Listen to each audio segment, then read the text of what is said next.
So this time we're going to learn how to factory reset.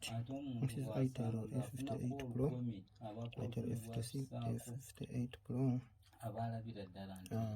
Itel A661W. We're going to perform hard reset. We're going to learn how to reset this Itel by pressing. So what we're going to start with, we're going to press this button, volume up button, volume up plus power button, volume up together with power button, volume up together with power button. Keep holding. After log, release power button, keep holding, volume down. After log, release power button, keep holding, volume up, keep holding, volume up until here. So after this screen, use volume down, scroll until here, wipe data and factory, use power button, select, scroll with volume down, power button to formatting. So it is already formatted, as you can see, but wipe complete. So that is all. So press power button and that is all. So wait for it to power. Kachisoko bali katinge sente ze wangamba nti wali opangisiza wali ennyumba katolooza awo tezafa ate kati saawa zino singa ogamba nti ezo ssente wali ozitadde butayesi mugundu mu bintu nga bwe tulina ennyumba wano singa tezirina kye zaakoze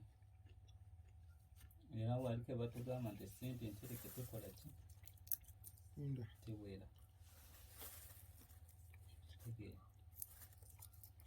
era kale njagala nnyo omuntu alaga amakubo ag'okwezimba ag'okubaako tegamwongerako enkya kuba naadde ne puroguramu ebikale nyina ennyumba so yonna mbadde nsobola nga njagala gikozesa nga nina kyempanga kino ekya property masters nga nebuuzaako mu bantu bano abamukansi nga bambuulira procedure ndi zonna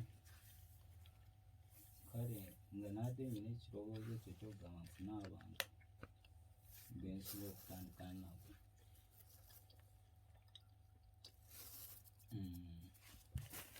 kuba nakyo bwe muba mumaze okukiggulawo ne mukubya postaliza mu byalo nakyo kiba kikola ate nayo bizinesi mu ngaakugabiriddemu nakyo kikola.